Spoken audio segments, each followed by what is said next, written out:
ఏదైనా కానీ ఈ రాహుల్ గాంధీ అనే వ్యక్తి ఏదైతే చెప్తా ఉన్నారో, ఎందుకు ఈ రాహుల్ గాంధీ అనే వ్యక్తి ఆంధ్ర గురించి ఎందుకు మాట్లాడడం లేదు చెప్పు. చంద్రబాబు నాయుడుతో హాట్ లైన్లో టచ్లో ఉన్నాడు కాబట్టి మాట్లాడడం. ఎందుకు Andhra incharge national spokesperson మనిషోడు మాణిక్యం ఠాకూరా అడేపొద్దన్న చంద్రబాబు నాయుడు గురించి మాట్లాడినాడా? ఏపొద్దన్న ప్రజాస్వామ్యాన్నిలో ఇంత కూనీ చేస్తా అంటే ఏమైనా క్వశ్చన్ చేసినాడా? చంద్రబాబు నాయుడు ఇన్ని స్కాములు చేస్తున్నాడు, కంటి ముందర కనపడుతుంది.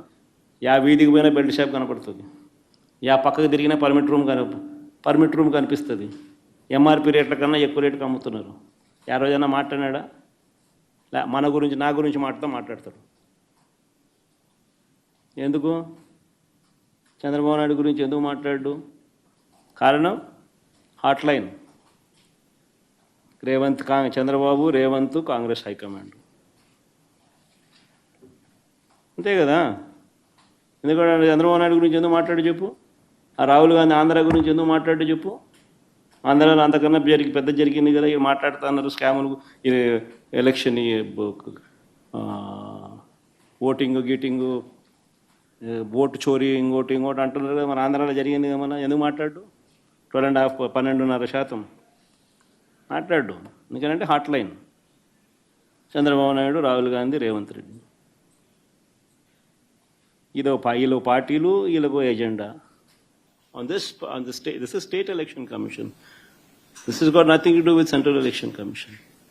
And the State Election Commission, we've already complained, and we'll also be launching a similar complaint in the High Court. We'll be taking it to the notice, we'll be presenting all these facts to the notice of the High Court. Ultimately, at the end of the day, we can only do so much.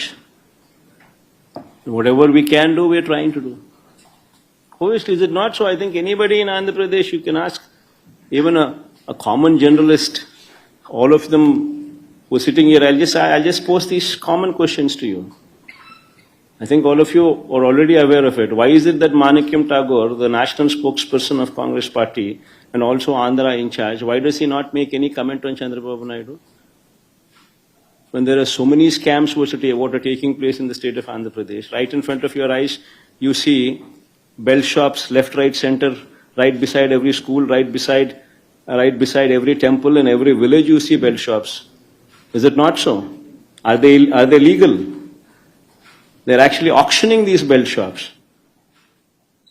Left, right, center, the government, the TDP people are selling liquor at beyond MRP rates. It's right there, visible. Permit rooms, illegal that they stand. Beyond MRP liquor is being sold right in front of your eyes. And so many scams. Other than liquor, sand, silica, quartz, laterite, mobilization advance, which was never there before, was brought in. They're giving 10%, taking 8%. Reverse. In Amaravati, the cost of construction per SFT, 10,000 rupees per SFT. You tell me in Hyderabad, or you tell me in Bangalore, or you tell me in Chennai, what is the cost of construction? Even with a 5-star lobby, 5-star flats are sold, or the cost of construction is 4,500 rupees.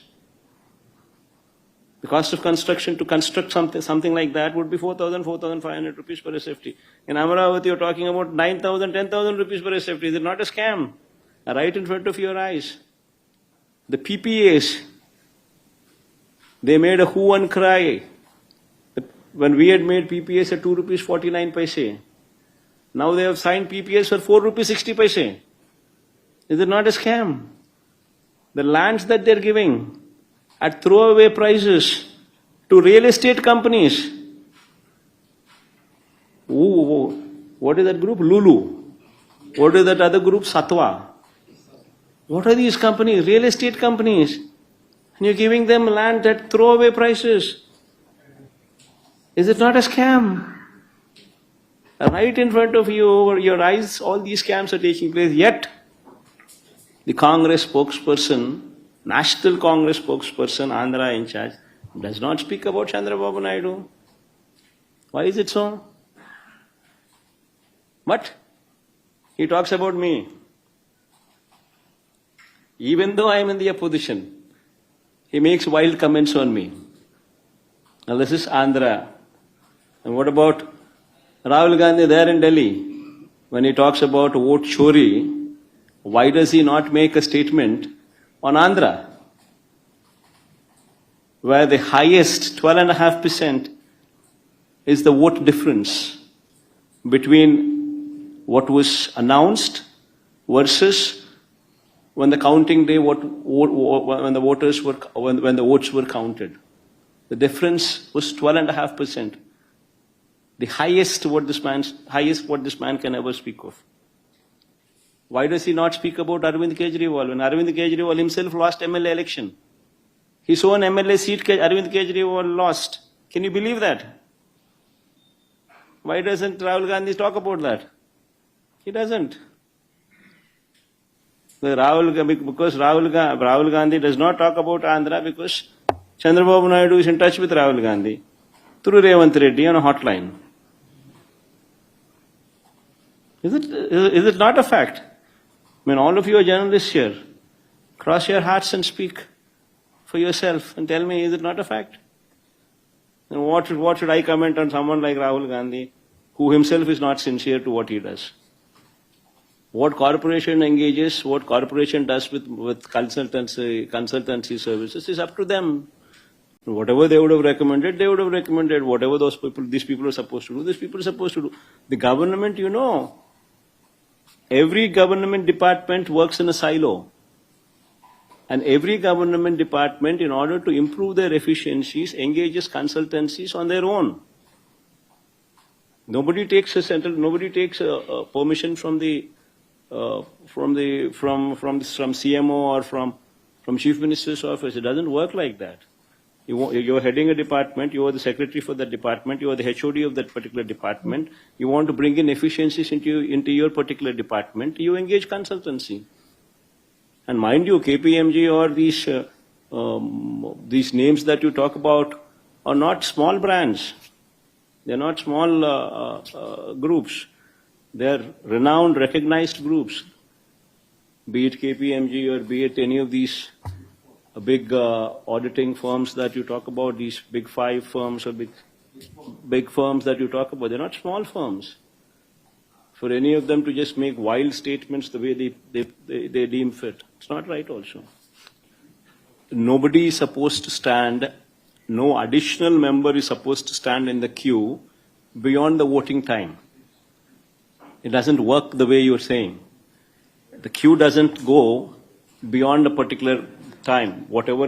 Whomsoever are in the queue, they are permitted to cast their vote. You're not supposed to join the queue beyond the timing that has been mentioned. You can't. So there's no way that you can say that voting has been happening till 3 in the morning or 4 in the morning. It doesn't work like that. No. Whatever it doesn't happen like that, number one. Number two, whatever is that percentage of votes that these people have spoken about next day, that this is the voting percentage that has taken place, versus the counting votes that took place, that itself is a difference of 12.5%. That is the whole problem here. Whatever these people have declared the following day, be it 2 o'clock in the night or be it 3 o'clock in the night, taking all that into cognizance, these people have declared that so and so is the percentage of votes that were casted. That data, what they themselves have spoken, versus the number of votes counted on the counting day, the gap in Andhra is 12.5%. So is the same in other states also. What these people are making a hue and cry now, because that is the difference what these people are pointing out. That how is it that you people have declared this number, and how is it that on the counting day, this number is exceeded far beyond the number that you have spoken about, is the allegation that EC is currently facing. See, SEC has all the power. Only thing is it needs to rein in that power. SEC is all powerful. It can rein in the power. It has not done so. That is why we find fault with it. In fact, you would remember in our regime, when SEC was there, SEC ordered for not to conduct elections because COVID was there, even though COVID was not prevalent. It was second wave. Then election had to be postponed for whole 1 year. Halfway through, 50% of the election happened. The balance 50% of the elections took place after 1.5 years. Had that man not spoken, elections would have been completed in 1 week's time.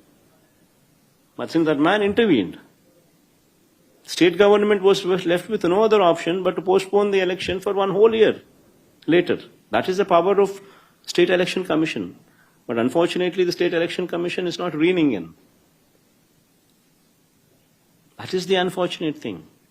See, in a democracy, forget about YCP, forget about TDP, forget about all these parties. Today we are sitting in their position, tomorrow we will be in the government, tomorrow they will be sitting in their position. That's a different ball game altogether. But whomsoever sits there in the government, if that person is permitted to do something like this in a democracy, you're not permitting the agents in the booth. And if we, being journalists, accept to this and let this go, then what is to happen to the state? See, what you're sowing tomorrow will become a bigger plant. The same seed would grow into a tree. And that would be the heckling democracy. See, anybody whomsoever is bothered about democracy should speak out.